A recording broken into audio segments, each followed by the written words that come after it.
Myself M. K Singh, you are watching Modern Chemistry class. Today I am going to tell last colligative properties, that is osmotic pressure. In previous video, we deal third colligative properties. First relative loading of vapor pressure. Second बात किए थे हम लोग elevation of boiling point. फिर third बात किए थे हम लोग depression of freezing point. आज का हमारा जो टॉपिक है वह फोर्थ कॉलिगेटिव प्रॉपर्टीज है ऑस्मोटिक प्रेशर। देखिए अभी हम लोग ऑस्मोटिक प्रेशर तो पढ़ने जा रहे हैं, लेकिन ऑस्मोटिक प्रेशर से पहले हम आपको कुछ टर्म बताना चाहते हैं जो टर्म आपके लिए काफी इंपॉर्टेंट है और वो कभी कभी आपके एग्जाम में भी पूछे जाते हैं।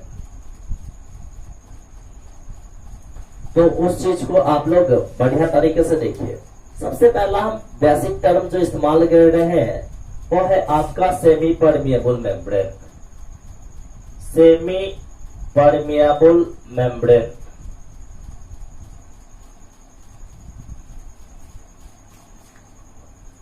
देखिए, सेमी परमिएबल मेम्ब्रेन किसको बोलते हैं हम लोग? देखिए कुछ ऐसे मेम्ब्रेन होते हैं जिसके द्वारा कुछ ही सबस्टांस क्या हो सकते हैं, पास कर सकते हैं।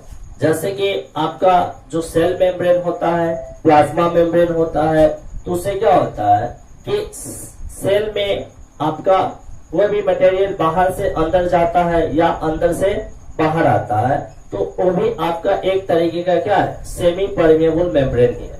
और शायद आप लोग पढ़ रहिएगा क्लास 11th में और 9th में सेल टॉपिक, तो वहां से आप लोग यह जाने होइएगा कि हम लोग प्लाज्मा मेम्ब्रेन को सेमी परमिएबल मेम्ब्रेन बोलते हैं। ऐसा इसलिए क्योंकि इससे कुछ भी पदार्थ क्या हो सकते हैं, आ जा सकते हैं। और इसको सेलेक्टिव परमिएबल मेम्ब्रेन भी कहा जाता था क्योंकि यह क्या करता था, चयन करता था कि कौन से सबस्टांस अंदर जाएगा, कौन सबस्टांस अंदर नहीं जाएगा। ठीक है, तो वह भी आपका एक प्रकार का क्या था, सेमी परमिएबल मेम्ब्रेन था। तो जैसे कि आपका फिर क्या होता है, पिग ब्लैडर होता है, वो आपका एनिमल मेम्ब्रेन है, तो वो भी आपका सेमी परमिएबल मेम्ब्रेन के रूप में काम करता है। फिर आपका पर्चमेंट पेपर होता है, तो पर्चमेंट पेपर नहीं, सेलोफेन, तो सेलोफेन जो होता है वो आपका किस तरीके से काम करता है, वो भी आपका सेमी परमिएबल मेम्ब्रेन के तरीके से काम करता है। तो यहाँ पे कुछ ऐसे सेमी परमिएबल मेम्ब्रेन होते हैं जो नेचुरल प्राप्त किए जाते हैं, नेचुरली प्राप्त किए जाते हैं। कुछ ऐसे भी आपके सेमी परमिएबल मेम्ब्रेन होते हैं जो कहां से प्राप्त किए जाते हैं, आर्टिफिशियल तरीका से तैयार किया जाता है। जैसे कि कॉपर फेरोसाइनाइड जो हो गया वो उसका आपका क्या होता है, आर्टिफिशियल सेमी परमिएबल मेम्ब्रेन होता है। तो ये सब कुछ इसके एग्जाम्पल है। तो पहले तो हमको ये बात करना है कि सेमी परमिएबल मेम्ब्रेन कहते किसको है। तो सेमी परमिएबल मेम्ब्रेन हम लोग उसको कहते हैं जिसके द्वारा सिर्फ और सिर्फ सॉल्यूट मॉलिक्यूल ही पास कर सकता है। ऐसा है क्या? नहीं, ये बिल्कुल गलत है। ठीक है, तो कहेंगे किसको सर? तो वैसा मेम्ब्रेन जिससे सिर्फ और सिर्फ सॉल्वेंट मॉलिक्यूल ही पास करता हो, उसको हम लोग बोलते हैं सेमी परमिएबल मेम्ब्रेन। उससे सॉल्यूट मॉलिक्यूल पास नहीं कर सकता है। ठीक है, तो चलिए हम लोग इसको डिफाइन करते हैं। कैसे डिफाइन करेंगे? तो सीधा लिखेंगे हम, membrane which allow to pass the only solvent molecule are known as क्या चीज, सेमी परमिएबल मेम्ब्रेन। लिखिएगा membrane, membrane which allow to pass only solvent molecule are known as semi permeable membrane यानी कि सिर्फ और सिर्फ ये किसको पास करेगा, सॉल्वेंट मॉलिक्यूल को ही पास करता है, लेकिन इसके द्वारा सॉल्यूट मॉलिक्यूल पास नहीं करता है। तो आप इसको लिख लीजिए, it prevent the it prevent the passing of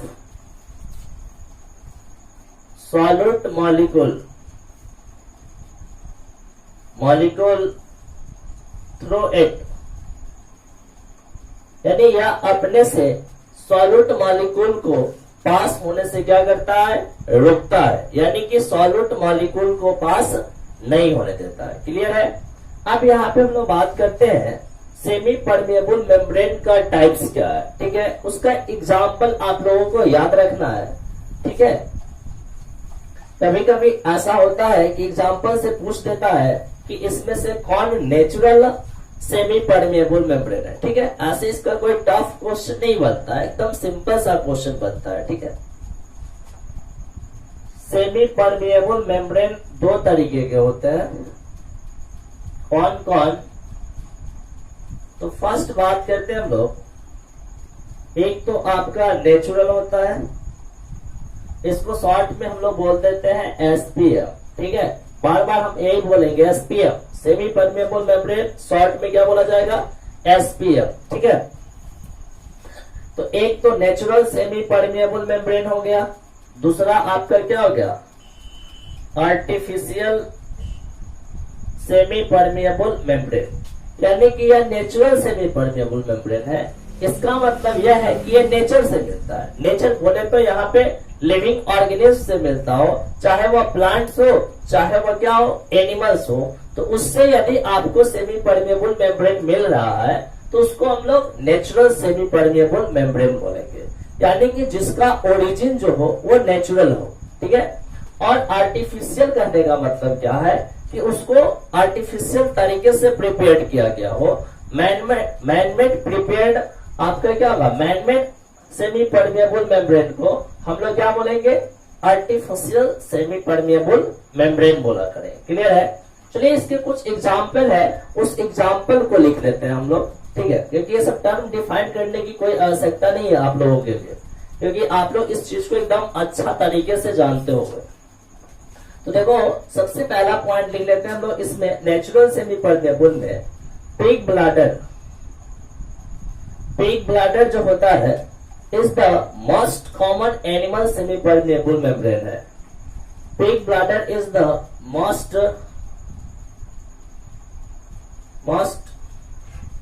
common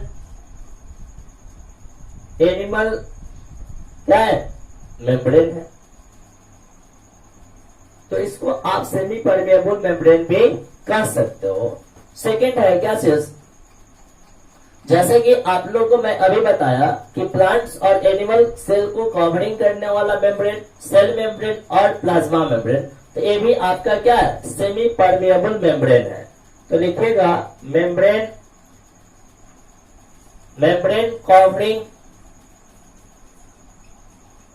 covering the animals and plant cell.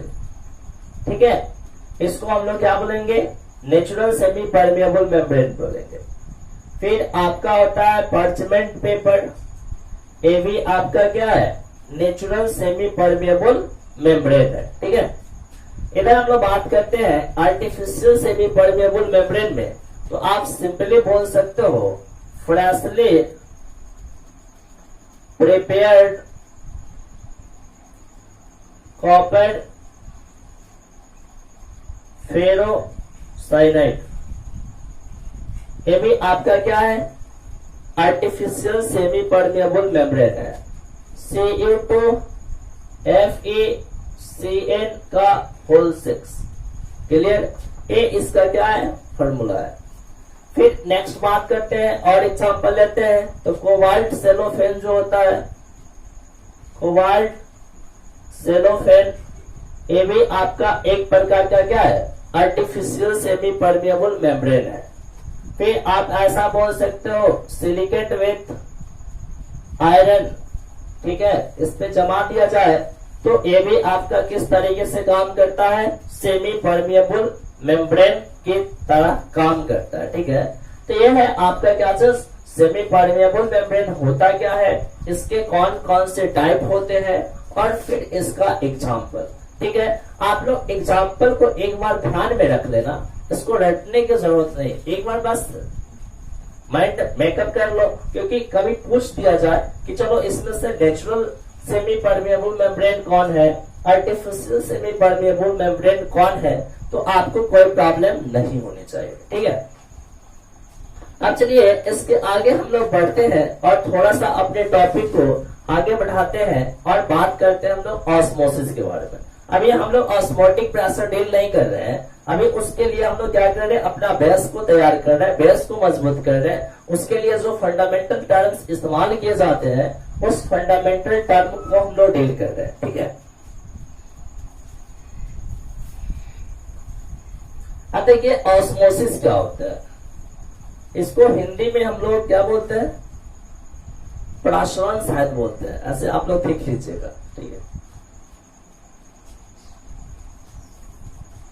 हम लोग बात करने जा रहे हैं ऑस्मोसिस, ये क्या होते हैं। देखिए ऑस्मोसिस आपका एक प्रोसेस है जिसमें क्या होता है कि कोई भी मॉलिक्यूल्स जो है और कोई भी मॉलिक्यूल्स का सॉल्वेंट मॉलिक्यूल का मूवमेंट होता है, किसके द्वारा, सेमी परमेबल मेम्ब्रेन के द्वारा। यानी कि आप इसको सिंपली बोल सकते हो, flow of solvent molecule through semi permeable membrane is called क्या चीज, ऑस्मोसिस। ठीक है, एकदम सिंपल बोल सकते हो। अब इसको हम लोगों को समझने की जरूरत है कि किसी भी चीज का जो बहाव होता है वो किधर से किधर की तरफ होता है, higher concentration to lower concentration होता है। ठीक है, अभी मैं बोल रहा हूं higher concentration to lower concentration. मान लेते हैं वाटर का फ्लो होना है तो किधर से किधर होगा, जिधर वाटर का अमाउंट ज्यादा होगा उधर से कम की तरफ होगा, यानी कि higher to lower, higher to lower. यानी कि तो यहाँ पे ऑस्मोसिस में क्या हो रहा है कि higher concentration of water to lower concentration of water, यानी कि सॉल्वेंट का जो फ्लो हो रहा है वो higher concentration of solvent to the lower concentration of solvent. ठीक है, अब इसको बहुत सारे लोग अलग अलग तरीके से डिफाइन करते हैं, लेकिन उसका मतलब सेम होता है। लेकिन कभी कभी बच्चे क्या होते हैं, कंफ्यूजन में होते हैं और उसको क्लियर नहीं कर पाते हैं। तो आप लोग इसको एकदम बेसिक तरीके से ध्यान में रखना, फिर मैं इसका एक स्टैंडर्ड डिफिनेशन में लिखा दूंगा। ठीक है, अभी मैंने क्या बोला, higher concentration of solvent, higher concentration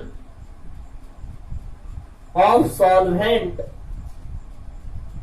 to lower concentration of solvent, lower concentration of solvent. तो इस तरीके से यदि क्या हो रहा है, फ्लो हो रहा है सॉल्वेंट मॉलिक्यूल का किससे, सेमी परमेबल मेम्ब्रेन से, तो इसको भी हम लोग ऑस्मोसिस बोलेंगे। ठीक है, इसको आप दूसरे शब्दों में बोल सकते हो, low concentration solution to high concentration solution.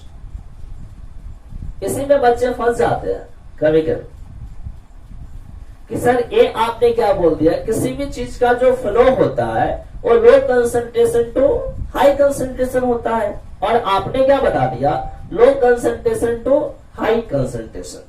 तो बाबू इसका मतलब भी वही है, लेकिन यहां से आपको कुछ क्लू निकालना पड़ेगा खुद से। जैसे कि हमने अभी जो बोला लो कंसंट्रेशन सॉल्यूशन मेंशन है, यहाँ पे सॉल्वेंट था, यहाँ पे क्या है, सॉल्यूशन है। अभी मैंने आपको बताया कि ऑस्मोसिस में सिर्फ किसका फ्लो होता है, सॉल्वेंट मॉलिक्यूल का फ्लो होता है। तो देखिए यहाँ पे यदि लो कंसंट्रेशन सॉल्यूशन कहा जा रहा है, क्या कहा जा रहा है, लो कंसंट्रेशन सॉल्यूशन, इसका मतलब यह है कि इसमें आपका हायर या मोर अमाउंट में क्या है, सॉल्वेंट है, और लेस अमाउंट में क्या है, सॉल्यूट है। और यदि हाई कंसंट्रेशन सॉल्यूशन कहा जा रहा है, इसका मतलब यह है कि इसमें लेस अमाउंट में कौन है, सॉल्वेंट है, और मोर अमाउंट में कौन है, सॉल्यूट है। तो आपको मैंने अभी बताया कि ऑस्मोसिस में सिर्फ किसका फ्लो होता है, सॉल्वेंट का फ्लो होता है। तो आप देख लो सॉल्वेंट इधर क्या है, ज्यादा है, इधर सॉल्वेंट क्या है, कम है, तो ज्यादा से कम की तरफ फ्लो होगा। तो इसको भी हम लोग क्या बोलेंगे, ऑस्मोसिस बोलेंगे। यानी कि आप ऑस्मोसिस को यहां भी एक सिंपल तरीके से डिफाइन कर सकते हो, flow of solvent through higher concentration solution. अब यहां पर हम लोग क्या बोलेंगे, सॉल्यूशन बोलेंगे। थ्रू क्या चीज, lower concentration solution through higher concentration solution. Flow of solvent through low concentration solution to high concentration solution through semi permeable membrane are known as क्या चीज, ऑस्मोसिस। एक तो ये भी हो गया। अब एक और डिफिनेशन हम लोग देखते हैं क्या कहता है। देखिए कभी कभी आपके बुक में और केमिस्ट्री में खासकर इसको इस तरीके से डिफाइन किया जाता है, dilute solution to concentrated solution. बोला जाता है क्या चीज कि spontaneous flow of solvent, spontaneous flow of यानी कि सुगमता पूर्वक होना चाहिए, अपने से होना चाहिए, ठीक है। तो बाहर से कोई एक्सटर्नल प्रेशर नहीं होनी चाहिए, क्लियर। तो मैंने क्या बोला कि फ्लो ऑफ स्पॉन्टेनियस, या ऐसे नहीं, sorry, spontaneous flow of solvent, spontaneous flow of solvent through dilute solution to concentrated solution through semi permeable membrane are known as क्या चीज, ऑस्मोसिस। अब आप इस चीज को मेंशन करें कि मैंने क्या बोला, एक तो मैंने बोला डाइल्यूट सॉल्यूशन, दूसरा बोला क्या चीज, कंसंट्रेटेड सॉल्यूशन। हम क्या बोल रहे हैं, डाइल्यूट सॉल्यूशन से सॉल्वेंट किधर की तरफ जा रहा है, कंसंट्रेटेड सॉल्यूशन की तरफ जा रहा है, ठीक है। तो यहाँ पे कुछ क्लू देखते हैं हम लोग, जैसे कि देखिए मैंने यहां पर बोला क्या चीज, डाइल्यूट सॉल्यूशन, डाइल्यूट सॉल्यूशन बोला, और इधर हम क्या बोले, कंसंट्रेटेड सॉल्यूशन। तो डाइल्यूट सॉल्यूशन का मतलब क्या हो गया, डाइल्यूट, जैसे कि मान लेते हैं कि हम लोग क्या करते हैं कि चीनी को मिलाते हैं किसमें, पानी में, उससे शरबत बनता है। यदि ज्यादा मीठा होता है तो उसमें और हम लोग क्या ऐड करते हैं, वाटर को ऐड करते हैं ना। तो हम लोग क्या बोलते हैं उसको, अरे भाई थोड़ा सा इसको और डाइल्यूट करके लाओ, थोड़ा सा और क्या करो, डाइल्यूट करके लाओ। यानी कि उसमें और क्या करो, सॉल्वेंट को मिला दो, यानी कि वाटर को मिला दो। कोई भी चीज को हमको पतला करना है, लिक्विड को, और उसका गाढ़ा है अभी, तो उसमें हम लोग क्या करते हैं, सॉल्वेंट को मिला देंगे, तो उसको हम लोग क्या बोलेंगे, डाइल्यूशन बोलेंगे, ठीक है। तो यहाँ पे डाइल्यूशन किया गया हुआ सॉल्यूशन है, इसका मतलब इसमें सॉल्वेंट ज्यादा होगा। तो इसका मतलब यहाँ पर है कि लो सॉल्यूट और मोर सॉल्वेंट, और यहाँ पे इसका मतलब क्या है, कंसंट्रेटेड सॉल्यूशन है। इसका मतलब मोर क्या होगा, सॉल्यूट होगा, और लेस क्या होगा, सॉल्वेंट होगा। तो हमको तो भाई ऑस्मोसिस में किसको फ्लो कराना है, सेमी परमिएबल मेम्ब्रेन के द्वारा, सिर्फ और सिर्फ सॉल्वेंट मॉलिक्यूल को। तो मोर सॉल्वेंट टू क्या चीज, लेस सॉल्वेंट मूव करेगा, तो इसको हम लोग क्या बोलेंगे, ऑस्मोसिस बोलेंगे, ठीक है। तो चलिए बहुत सारे चीजों पे हम लोग बात कर चुके हुए हैं। अब हम लोग बात करते हैं इसका एक करेक्ट डिफिनेशन लिखते हैं, ठीक है। तो क्या लिखेगा, spontaneous flow of solvent through dilute solution to concentrated solution through semi permeable membrane are known as क्या चीज, ऑस्मोसिस। तो चलिए राइट प्लीज देखिए ध्यान से कैसे लिखते हैं। तो सिंपली इसको हम लोग लिखेंगे, spontaneous flow of solvent through, या spontaneous flow of solvent from dilute solution to concentrated solution through semi permeable membrane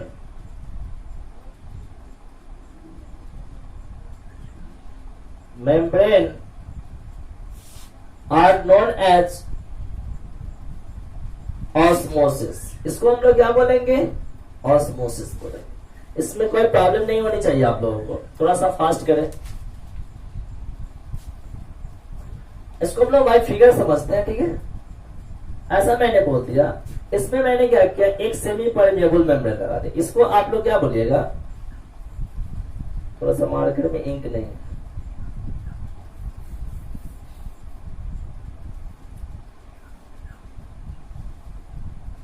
यहां पे हम एक क्या कर रहे हैं, सेमी परमेबल मेम्ब्रेन को लगा दिया। इधर हम लोग एक सॉल्यूशन डाले हैं। कौन सा सॉल्यूशन? Dilute solution. और इधर हमने जो सॉल्यूशन डाला है वो कैसा है? कंसंट्रेटेड सॉल्यूशन, ठीक है? तो यहां से क्या हो रहा है, डाइल्यूट सॉल्यूशन से सॉल्वेंट मॉलिक्यूल किस में जा रहा है? कंसंट्रेटेड सॉल्यूशन की तरफ जा रहा है। किसके थ्रू? तो इस सेमी परमेबल मेम्ब्रेन के थ्रू। तो इस प्रोसेस को हम लोग क्या बोलेंगे? ऑस्मोसिस बोलेंगे। क्लियर है? चलिए फास्ट नोट करें, फिर मैं आगे बढ़ता हूं।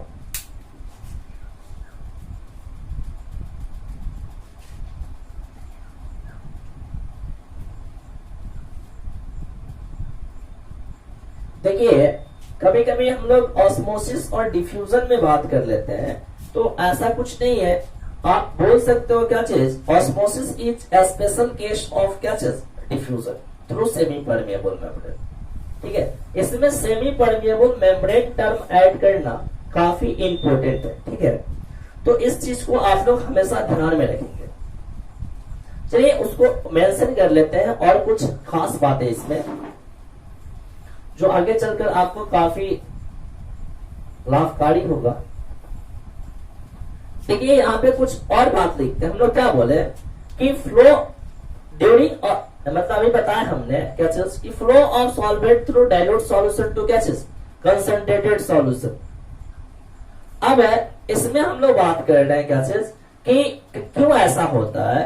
तो आप हमेशा याद रखिएगा कि जो आपका सॉल्वेंट जो होता है वो low concentration to higher concentration of solution की तरफ मूव करता है।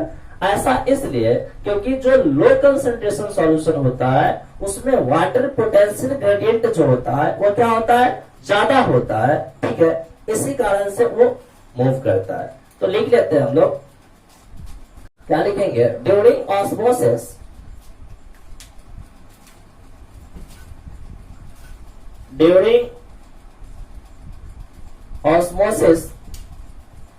solvent flow from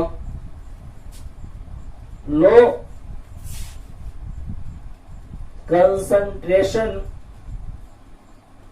solution to high concentration solution through semi-permeable membrane. Through semi-permeable membrane because water potential gradient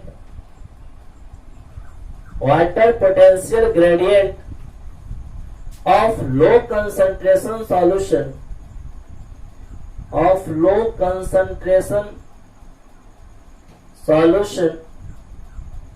is higher than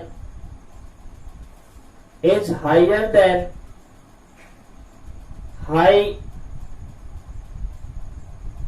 concentration solution, ठीक है? यानी कि जो लो concentration solution होता है उसमें वाटर पोटेंशियल ग्रेडियंट ज्यादा होता है। इसी के कारण low concentration solution to high concentration solution क्या होते हैं? सॉल्वेंट मूव करते हैं। क्लियर? यहां पे एक और बात लिख दीजिए, क्या चीज कि osmosis is a special case of special case of diffusion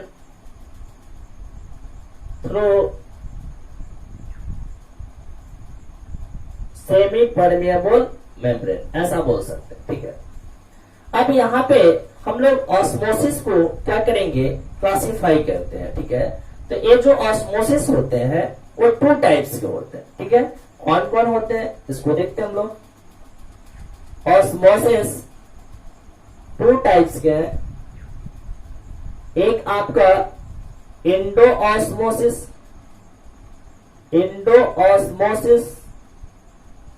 और एक होता है एक्सो ऑस्मोसिस।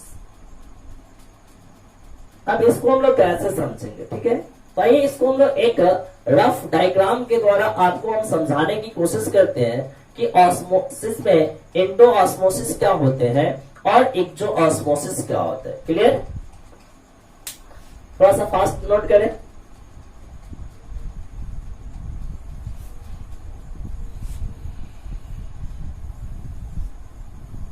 देखिए व्यास, काफी इंटरेस्टिंग टॉपिक है।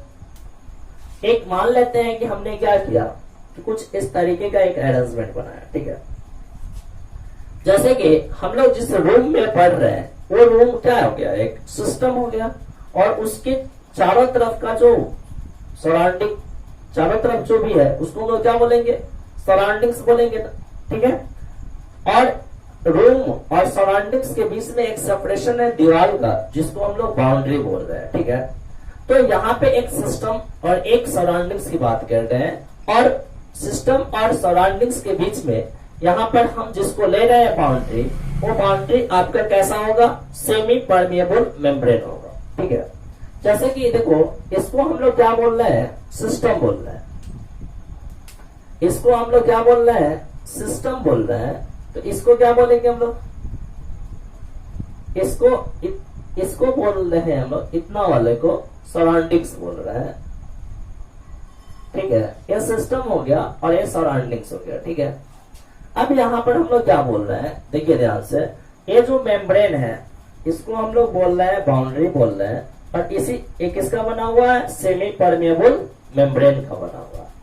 तो एक बार यदि मान लेते हैं कि इफ क्या चीज, कि यदि इसमें से सॉल्वेंट मॉलिक्यूल इसमें जाता हो, सराउंडिंग्स टू सिस्टम जाता हो, तो इस कंडीशन में इसको हम लोग क्या कह रहे हैं, बाहर से अंदर जा रहा है, तो इसको हम लोग बोलेंगे क्या चीज, इंडो ऑस्मोसिस।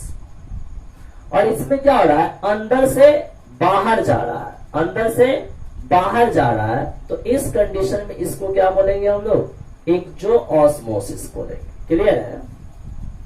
यानी कि आप इंडो ऑस्मोसिस और एक्सो ऑस्मोसिस को कैसे डिफाइन कीजिएगा, तो ऐसे कर सकते हो आप लोग। क्या चीज, पहले हम लोग इंडो ऑस्मोसिस को डिफाइन कर रहे हैं।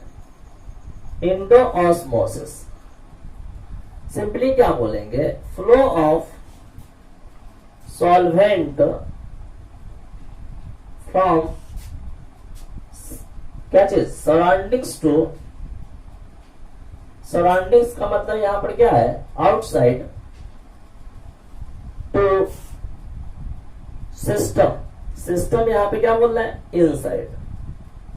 किसके द्वारा, तो थ्रू सेमी परमिएबल मेम्ब्रेन। इसी को हम लोग क्या बोलेंगे, इंडो ऑस्मोसिस बोलेंगे। अब एक चीज आप बताइए कि ये आपका जो सिस्टम है, अब इस सिस्टम में हम वाटर को ऐड करते जा रहे हैं, तो इस सिस्टम का साइज क्या होगा, बढ़ेगा। क्या होगा, बढ़ेगा। यानी कि इंडो ऑस्मोसिस के कारण सिस्टम का साइज क्या होता है, इंक्रीज करता है। तो आप यहां से लिख सकते हो क्या चीज, कि due to endo osmosis size of system increases. जैसे आप रात में क्या करते हो, मटर को फूलने के लिए रख देते हो, सुबह क्या देखते हो, उसका साइज क्या होता है, बढ़ जाता है ना। वहां पे कौन सा प्रोसेस हो रहा है, इंडो ऑस्मोसिस हो रहा है, इसके कारण उसका साइज क्या हो गया, बढ़ गया। क्लियर? और भी बहुत सारे एग्जांपल ले सकते हो। ठीक है, तो एक नॉर्मल चीज है, इसमें क्या बात किया जाए विशेष। सेकेंड आपका क्या है, एक्जोऑस्मोसिस है। एक्जोऑस्मोसिस हम सिंपली क्या बोलेंगे, flow of solvent from system to, system बोले तो यहां पे क्या हो जाएगा, इनसाइड टू सराउंडिंग्स, यानी कि आउटसाइड। सिस्टम से कहां जा रहा है, आउटसाइड में जा रहा है, तो इसको हम लोग क्या बोलेंगे, एक्जोऑस्मोसिस बोला करेंगे। ठीक है, अब यहां पे आप खुद बताइए, एक अंदर से यदि कोई बाहर सामान निकलेगा तो इसका साइज क्या होगा, धीरे धीरे श्रिंक करेगा और साइज क्या होगा, घट जाएगा। तो आप सिंपली यहां से पॉइंट लिख सकते हो, due to exosmosis size of system decreases. ठीक है, इसको आप लोग करें फास्ट।